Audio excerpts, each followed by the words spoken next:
My Girl Life podcast is sponsored by Glamour Boutique. Glamour Boutique is the leading name in cross-dressing fashion and lifestyle with a physical location in New Jersey and, of course, their famous website. Be sure to use your My Girl Life discount code MGL15. And listen, I know they have your best interests at heart, so check them out. Welcome, everyone, to another episode of My Girl Life podcast. Today, I have a very interesting and fun guest, Olive Issa. And, she is going to tell us a little bit about her background and what she's been doing with her dressing and her LGBTQ lifestyle, etc. So we're going to dive into a bunch of questions, and then later on we'll do two truths and a lie. Welcome to the show, Olive. Hey, Maddie. How you doing? I'm doing great. It's Friday. I'm always doing better on Fridays. Yes. So let's start out with a little background. If you can tell us where you grew up and kind of what your childhood was like. I grew up mostly, I was born in Rhode Island, but that didn't have anything to do with anything. I grew up mostly in Houston area and in Central California on the coast. Those were my two biggest areas. 20%, mostly Texas. Gotcha. So very I lived in Southern California for a while. South Bay, Manhattan Beach, Hermosa Beach. Okay. Yeah, those are beautiful. California. Yeah. I grew up near Santa Cruz there in California, up north, kind of close to San Francisco. Okay, cool. Well, tell us a little bit about your childhood. What was it like? I grew up in a pretty normal, my mom was a single mom most till I was about 10. So we kind of grew up together. She had me really young at 16. Oh, so wow. Okay, yeah. We really grew up together. When I was 10, she got married. We got a house. We lived in Texas. I had a stepbrother. I wasn't really into sports. I tried to do that stuff. I played a little baseball, but it was fun, but it's never really just piqued my interest to be crazy. And in Texas, everything's all football or baseball. If you're not into that, then you're not into anything. Yeah, I'm sure there's a lot of hypermasculinity even back then, right? Yeah. So we delved more into the role-playing games. That's when Dungeons & Dragons was coming out, and that's what me and my friends did. We did all the different role-playing games on the weekends and just hung out, and we were the nerds and the geeks and the forgotten. Yep, I know. Well, now you're in your zone, so you don't have to worry about it, right? No, not at all. I embrace the geek now. Perfect. And where do you currently live? We're in Central Florida. Okay.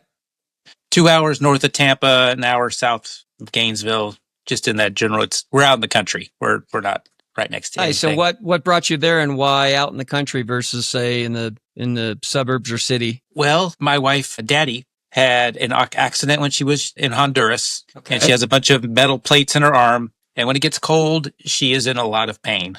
So when she first came to live here, we were in North Carolina. You get some pretty good winters up there sometimes, and snow and stuff, and she couldn't handle it. And so we started thinking about where we were going to have to live when I retired out of the military. And I didn't want to go back to Texas. I don't like Texas. Some of it's beautiful, some of the people are great, but too much of it's not. We weren't into the dry stuff in the Southwest, and so it was Florida. I got to work in Tampa for 2 years in the Army, and we both fell in love with that. But we wanted to get a lot of land, and that's expensive. And I was just in the Army, so I wasn't rich or anything. Right. So that's why we're up in the middle of nowhere. We got 26 acres. Oh my gosh. And we're surrounded by nobody except a lot of deer and turkey, and just, it's beautiful and quiet. And that's what we like. How interesting. Now, how long does it take you to get to the city or to be able to go out to a bar or a club or something? Our town has a Walmart and a Publix. So that's about 5 minutes away. It's not far at all. Right. But to actually go out, it's an hour to Gainesville. Like I said, 2 hours to Tampa, 2 hours to Orlando. We're nicely situated to have all those in range pretty much. Right. For if you want to, but if you want to be away from it, then you could be away from it, right? Right. Yes. That's awesome. So obviously you're in a relationship. Yes. Correct. And how long have you been in that relationship? You're married? We've been married since 2009. Okay. So we're going on 16 years. Nice. And was that your first marriage or first relationship? No. I'm old. And I was in the Army. If you care to share, we're here. If you don't, we understand. No, I've had, this is my fourth marriage. Okay. I'm very bad at them. Well, are you improving on each one at least? Yes, I sure hope so. Well, this one seems to have stuck. Yes. I made it past the 5-year mark, so that's... I'm like getting a little ahead of myself, but was your dressing, and we'll get into that in just a second, was that part of why the relationships didn't work out prior? No, there was no dressing. Really? I, Okay. I didn't have any. I played around with dressing growing up, and it was a purely sexual fetish, like contact feel thing for me. And I got busted with a bunch of lingerie that I'd stolen from different relatives. And my dad said, that's not what we do. And so I stopped. This was like 11. 11? Yes. And I then just at never, what age did you pick it back up? about 10 years ago. Okay. And I didn't really pick it back up. It just kind of evolved out of our relationship. I was going to say, so that it wasn't something you just dropped on her. It No. I'm assuming you introduced it to some degree, and then you no. It's kind of strange. Yes, she's very wild and crazy. We love new things. We like crazy stuff. So we were doing role play, switching in the bedroom. Okay. And it kind of evolved out of that. She, that's why her nickname's Daddy, is because she's daddy in the bedroom. Perfect. So that just kind of came from there. And that's how I started to get on the internet, is I thought that was really cool to have that switch relationship. It was never really about the dressing or that stuff. It was just about the shared power. The power exchange type thing? Yes. I think there was even a bar or a club. I don't know what you'd call it. Not a bar. It was a club called the Power Exchange, right? In San Francisco. Mm-hmm. And then there was one in Vegas too. Did you ever go to that? No. I may have, or I may have not. Sounds fun though. Well, that's interesting. So when it started kind of happening, did it take you right back to when you were 11, or was it so different that you didn't really relate the two? It was pretty different. It was way different. Okay. It was, I mean, she was like, you brought me clothes to wear. And she said, well, like if you're going to be the female when we're in the bedroom, here's some clothes to wear. And so I was like, dude, no, really? And I was like, oh, wow, this is kind of cool. And so, that's so awesome. You're very lucky. I mean, to find somebody that not only they don't just tolerate it, but they celebrate it and they participate and they maybe even encourage, right? Yes. Oh, definitely. 100%. Yeah. Well, that's awesome. You're lucky. I do understand how fortunate I am with all the people I talk to. Yeah. The market for that is pretty small.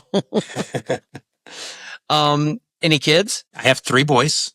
3 boys. Yes. One from a prior marriage. Uh-huh. She has hers from her prior marriage, or her prior relationship. I'm her first marriage. And then we have one together.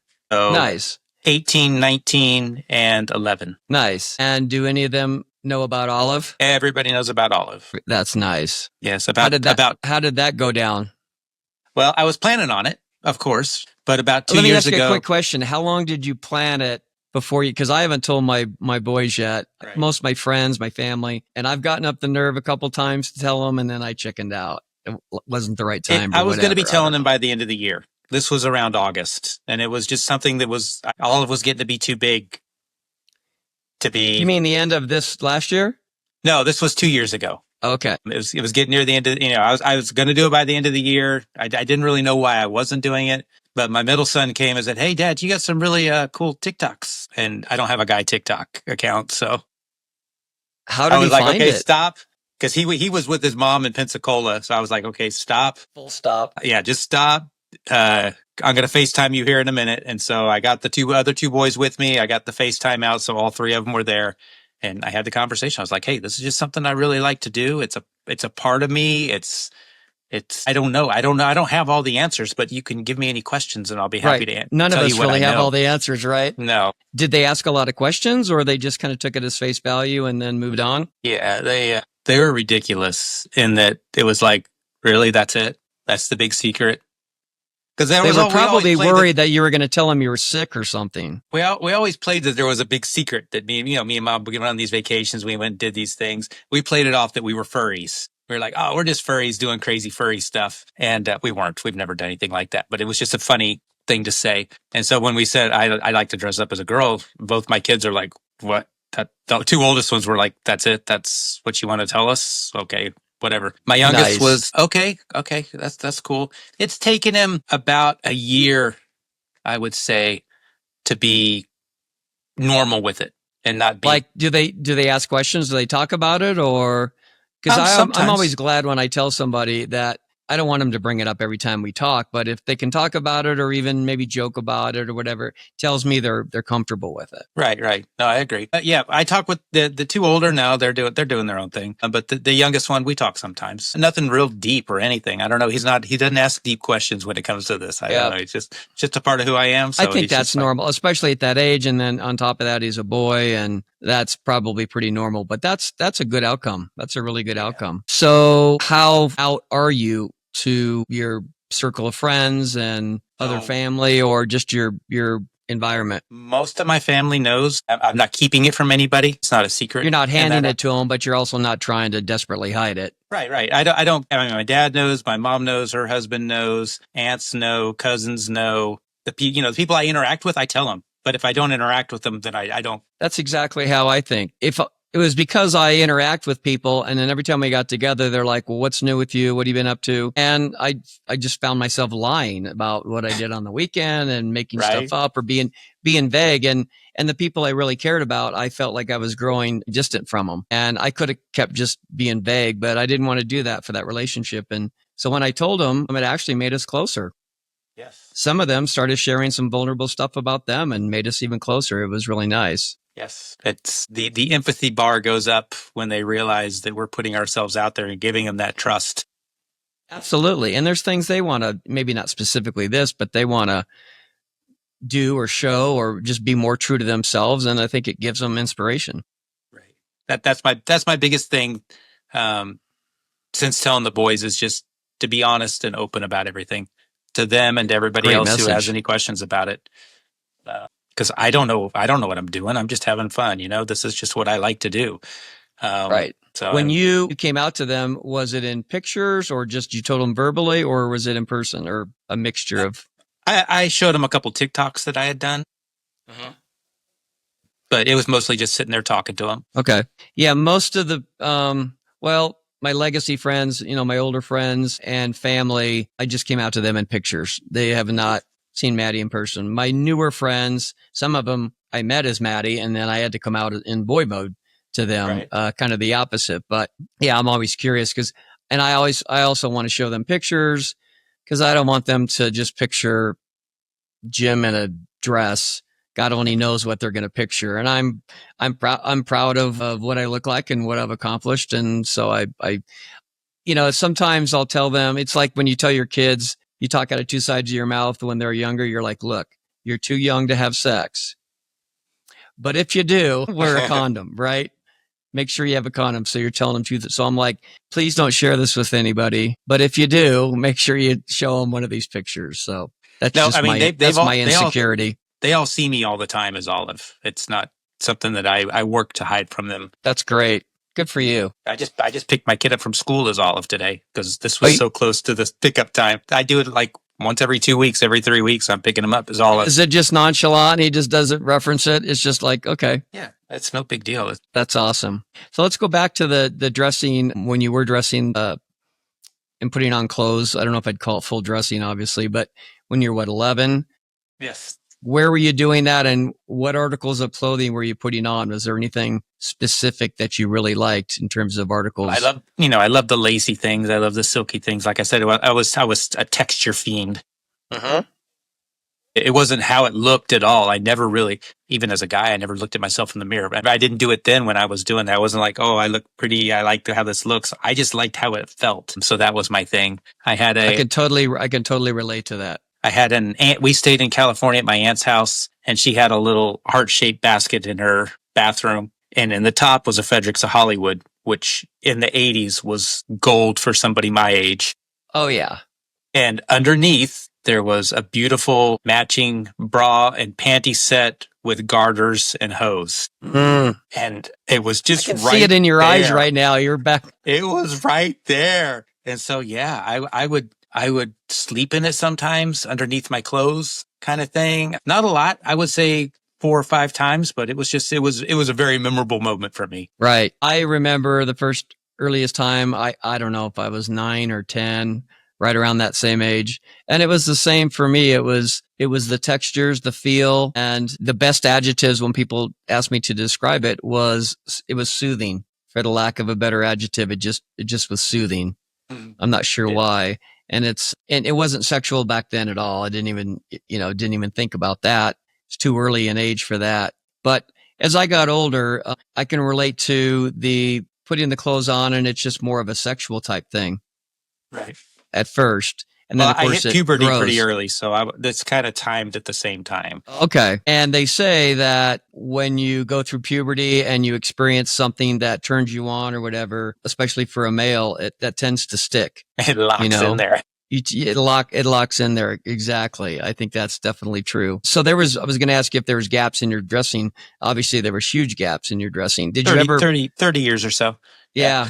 I had the same thing until 7-8 years ago. There were bouts of it, but really Maddie was born in 2017, really. And I think that's the exception rather than the rule from all the people I've talked to, that I never even thought about it. It wasn't like I had to keep pushing it down. I just never thought about it. And then when I started back again, I don't know if it's a coincidence or what, but it was divorce, and it probably was a way of self-medicating, in a sense. And it could have just stayed that, but then it blossomed into something more. I'm sure that's pretty similar maybe to a lot of our friends. Yes, I agree. In terms of why you dress, it sounds like based on what you said, you're like, I don't exactly know why I do this, but have you ever tried to figure out why in terms of like therapy or books, or really digging into why you do this? I was doing therapy for about 4 or 5 months, but it was boring. I wasn't getting much out of it. Yep. Because I pretty much know now why I like to dress. I like it because it lets me explore a part of me that I have been, in one way or another, was keeping down my whole life.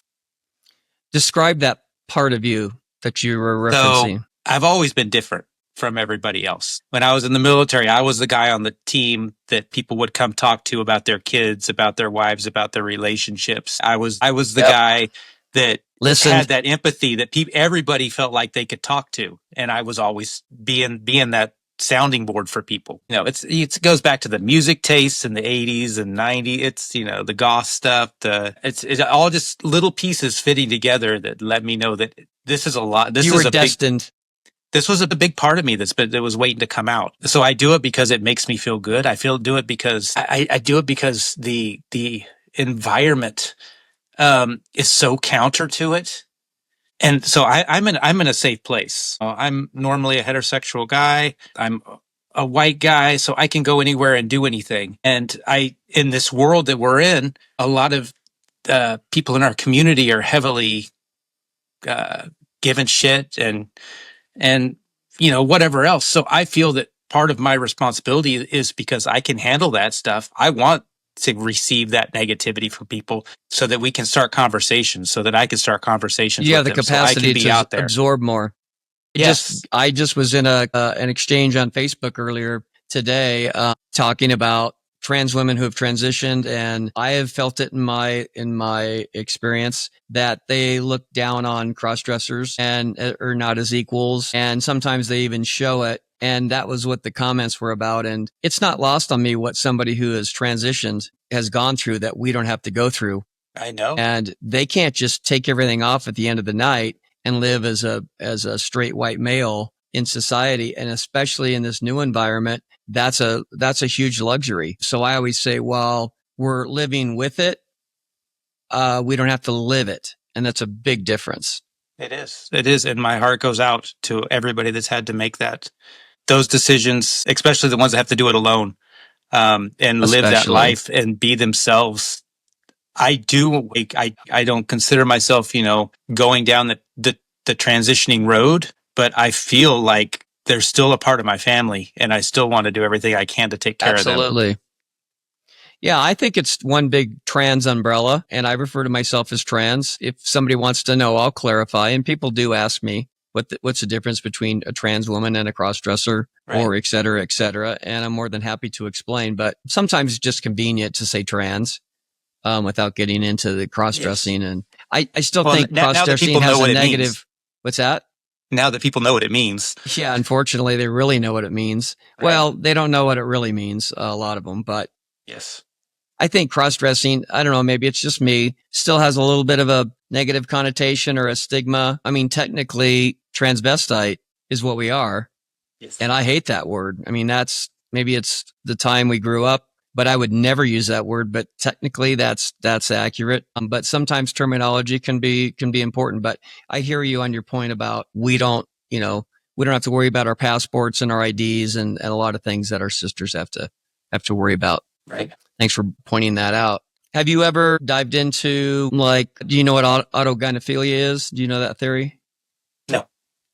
So autogynephilia, it's a complicated theory, and I don't believe all of it, because part of it is they don't believe in trans women, but it's embodying the object of your desire. So wanting to look like a woman, wanting to embody that and see it in the mirror, whatever. I definitely could identify that in the beginning, especially. And it's usually sexual oriented. And then, of course, it's blossomed. I don't know does that ring a bell with you or?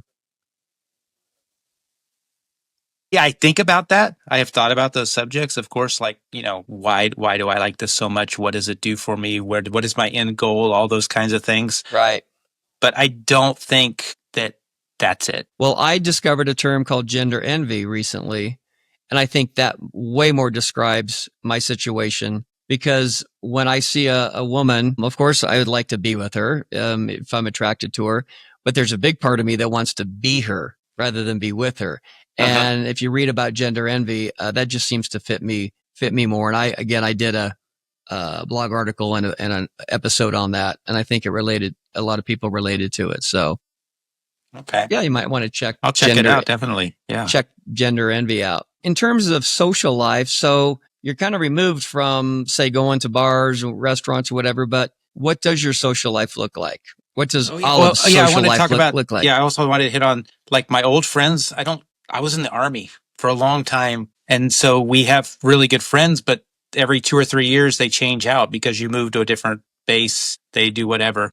So when I left the military, I have like 2 friends in the military that I still talk to. But other than that, everything was started over here. And they know about Olive? They did not know about Olive. Neither one of them still knows about Olive. Okay, gotcha.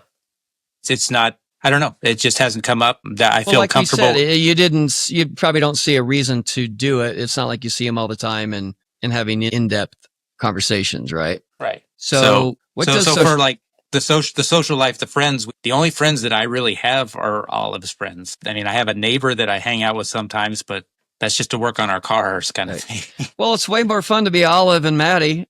Yes. I mean, Jim has friends and I call them legacy friends. And the nice thing is a lot of Maddie's friends now know me in boy mode. So, like we went out Saturday to a murder mystery dinner and I didn't want to dress up. So I went as Jim. And so they don't care. They're like, who's going out tonight?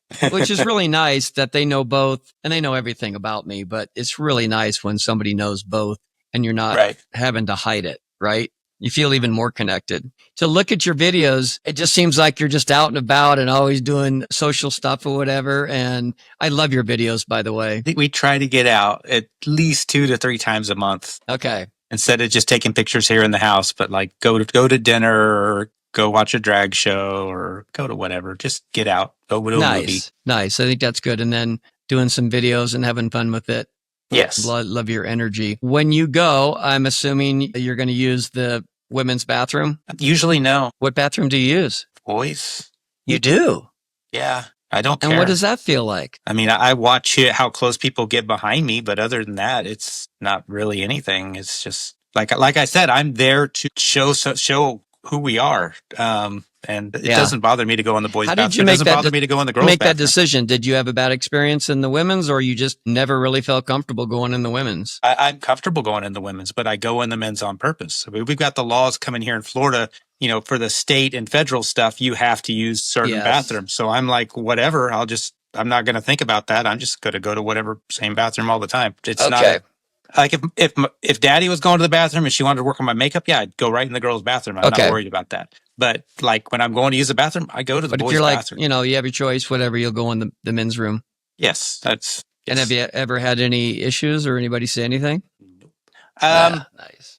We were traveling to the Keys last weekend and went in the bathroom and like it's on the toll road. So it's like one of those travel plazas. Went in the bathroom, sat down in the toilet, and I had pink shoes on and I had some girl jeans on. So it was, and the guy next to me was like, I thought this was the boys' bathroom. I was just like, whatever. So I take it you don't stand at the urinals. That wasn't the time for standing at the urinals. We'll just leave it there. Okay, just leave it at that. No, I do stand at the urinal, full dress, everything. It does. Oh my God, I love it. I love it. If that's what they want, I'll give it to them. I love it.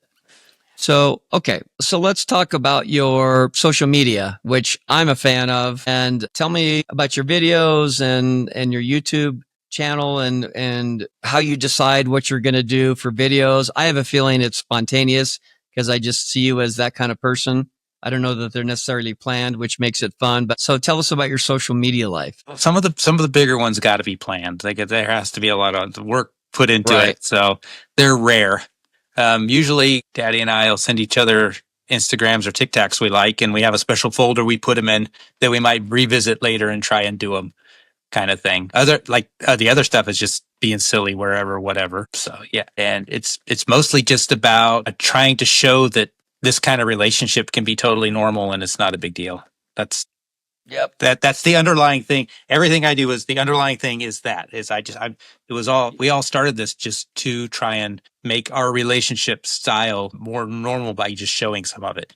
Because we didn't see much of it when we started. And by showing what you're doing and being out and about, you're normalizing Olive and you're normalizing what we do, which I think is good. I sure hope so. How do you decide what platform to put it on? Did you put it on Facebook and YouTube both all the time, or? If it's a good video, it'll go on Instagram, Facebook, TikTok, YouTube, Tumblr. I'm on way too many things. X, Twitter, whatever they call it now. I'm on all that stuff. Gotcha. And what kind of comments and feedback do you get? Do you get almost all positive? Or are you getting some rude comments always, from people? Especially on Facebook, you'll get the creepers jump in there. Occasionally on TikTok, if you get something blow up and you kind of move out of your bubble with the popularity of it, yeah, you'll get some stupid stuff, but it's whatever, Yeah, I don't do TikTok. I haven't done TikTok. I don't know if I'm going to go there. I got enough to manage. Have you ever tried to monetize any of it, or you just do it for fun? Yeah. When Instagram first did the Reels, I was getting 100 to 150 a month. Because they were doing bonus incentives to get people to do Reels instead of going to TikTok for that stuff. Okay. Right now I get about $5 to $10 a month from Instagram, and same thing from Facebook. I did one video for a queer company that sold like mugs and jewelry and other stuff like that. Yeah. So yeah, Olive makes a little bit of money.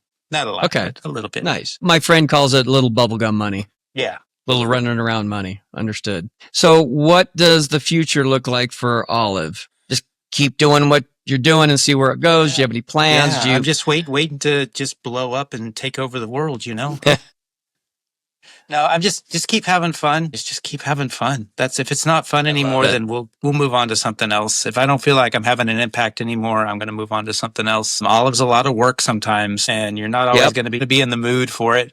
But the way our schedules work, we have a day picked in the week ahead of time that's going to be the day we do it. Right. And so sometimes you just got to do it whether or not you want to do it. And once it gets going, it's all fine. It's just that getting started stuff. Yeah, and it's mentally, sometimes it's just knowing you got to do it. Once you get going and you start putting your face on and you're in it and you're excited. Speaking of on that topic, I've told people, and I don't know if they really understand, but I'll kind of complain that it takes me about 2 hours to get ready. I can do it in an hour and a half. But I allow 2 hours, and it's not just the time, it's a lot of work and, getting your makeup right. And if it doesn't go quite right, you got to, start over on something. But just in general, it's heavy emotionally to go into this mode, especially when you go out in public. And I've had a hard time kind of explaining, what do you mean it's heavy? It's just kind of heavy emotionally, and it's fun and it's thrilling. And maybe it's like an entertainer where they get nervous before they go out and they wouldn't trade it for anything, but it's a lot of work and they're drained afterwards type thing. I don't know. All of it's exhausting. Does that make sense to you? Can you relate to that? Exhausting, yes. I'm exhausted. That's why. So one of the reasons I only dress once or twice a week is because shaving sucks and I break out and I don't like it. And the other reason is because it's exhausting. It's mentally, physically. Your feet. I'm done. Yeah. Cramping up the calves and yeah. It's a lot of work, people. I can relate, and I'm glad you can relate as well. Definitely. One last question on this, and then we're going to go to two truths and a lie. Okay. What has been your number one problem / issue with being a crossdresser? This is going to sound petty because my feet aren't that big, but it's all those pretty shoes that we don't get to have because our feet are too big. Seriously. That's all that what other size stuff, do you wear? Talking to family, coming out here, going to strange places, that none of that compares to my woes of not being able to wear all the pretty shoes that I want to wear. What size shoe? I'm usually a 13.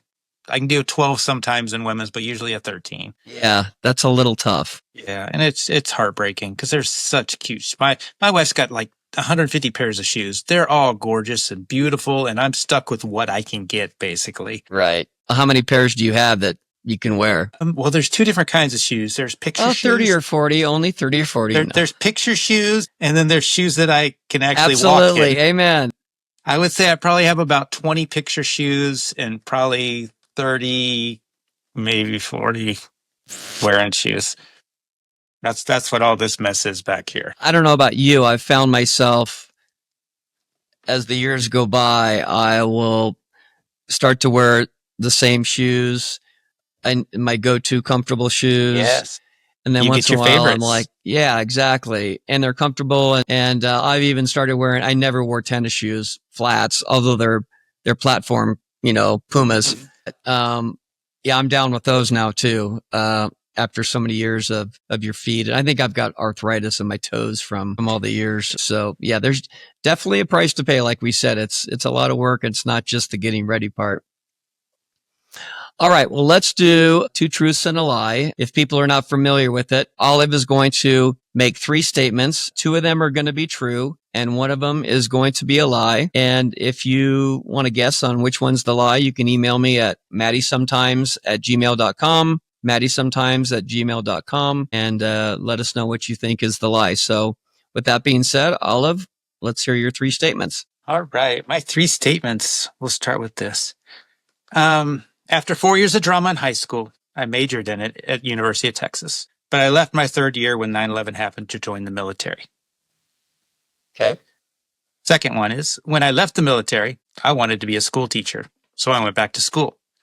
I ended up majoring in business, and now I am just 1 internship away from my bachelor's in business. Okay. And my last one is, I like chocolate. All right. There you have it. If you want to guess, email me at maddysometimes@gmail.com. Okay. So I have a extra thing we can do if you're open to it. Hold on. I'm here for you. It's called Maddie's Questionnaire.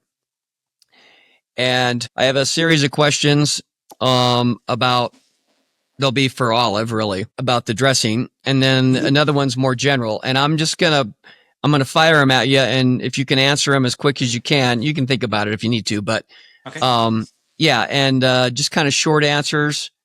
If you can, if you need to go a little longer, that's fine. But I'm just going to pepper you with his questions. And we want to hear your reaction. Okay. Sounds good. All right. So I have a special little segment here called Maddie's Questionnaire. So what I'm going to do is I'm going to pepper Olive with a long list of questions and have her answer quickly without thinking too deep. But we'll go through these and hear what her answers are. You ready, Olive? I am ready. Okay. Some of these I think we've already answered in the interview, but let's go. Do you dress in public? Yes. Cleavage illusion or no cleavage illusion? Both. Both. Tuck or no tuck? Almost always a tuck. All right. How long does it take for you to get dressed? The dressing part is 15 minutes. The makeup part is an hour and a half. The shaving is another hour. Okay. Heels or flats? Heels. Red lipstick, yay or nay? Always. Always yay. Nylons or bare legs? Both. I can't pick on that one. Okay. I do half How and often- half, but I can. All right. Fair enough. How often do you dress and go out in public? Out in public, I would say once a week. Okay. When you do go out, do you prefer LGBTQ establishments or non-LGBTQ establishments? I prefer safe environments, yes. Okay. Have you fallen down while wearing heels? Yes. Of course you have. It's a rite of passage, right? Has your female persona ever run into somebody you know well in public? No. Do you let men buy you drinks? Sure. Do you eat different foods when dressed? No. Do you drink different drinks when you're dressed? No. Do you dance when you're dressed? Way too much. Okay. Do you change your voice when dressed? I try not to, but sometimes she comes in there because I have a voice I do for some of my videos, but so sometimes. Okay. But I try not to. All right. Do you make an effort to understand why you dress or do you just do it? I'm always evaluating. Do you dress at home even though you're not going out? Yes. Do you know what each letter in the LGBTQ stands for? Yes. Just don't go much beyond that. Okay. The plus IA or whatever. Okay. You're stranded on a desert island and can only have 3 items to dress up. What are they? They aren't any of these. Okay. It 3 would probably things. be like a big poncho, a big fur coat, and I don't know. Okay, a one piece, we'll say. Okay. Describe your female persona in 5 words. Dorky, quirky, silly. 2 more. Do you ever have a brain fart where it's just like, All the time. All right, you I can get don't back to us know. on that one. We'll take I 3. don't know if We'll I take can 3. go for 2 more. I think 3's a lot. I think they're pretty accurate. I remember I told you in our exchange that video you did could have come off as just really dumb. Yes. And you just totally pulled it off. It was great. The edits and what you were doing and saying, yeah, it was great. Okay. Now these are general questions. Okay. I'm ready. All right. So these are a list of general questions. Your quick answer, best snack. Chocolate, What's your favorite article of clothing that you own? polka dot dress, What scares you the most? people, I think we know the answer to this next one. Chocolate or salty chips? chocolate. What do you think happens when we die? I think we live on in the hearts and minds of those that we touched. Okay.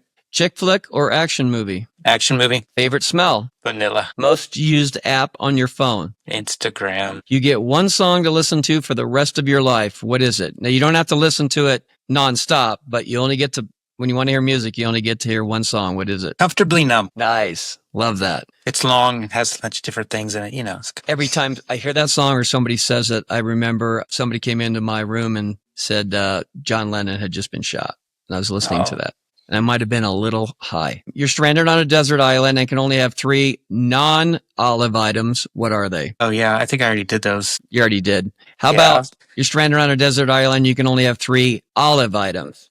Well, definitely my purple wig. Okay. I really love that blue jacket and probably lipstick. Okay. Fancy restaurant or hole in the wall? Hole in the wall. Beach or mountains? Mountains. Favorite season? Spring. What's the best sandwich? Schlotsky's original. I love you. I love you. It's my absolute favorite. What's one thing you own you really should throw out? Half of my girl clothes. What's the scariest animal? Probably a cat. Really? Apples or oranges? Apples. Have you ever asked someone for their autograph? I don't think so. Really? I don't Okay. think so. Then I don't have to ask you who. Window or aisle?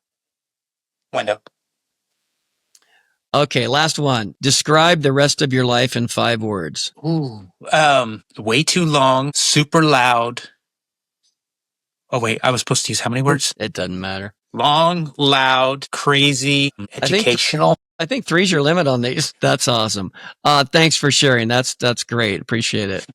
Sure. All right, that does it. So, Olive, thank you so much for your time and being so open and honest and sharing your story and your journey. And hopefully that will help some other people know that they're not the only ones out there going through this. I personally related to a lot of what you shared, so I enjoyed it. I know a lot of my audience is going to enjoy it as well. Well, I love that you're out here doing this and getting the word out because that's what it's all about. And thank you for this wonderful environment and the time. I appreciate it. And have a great weekend.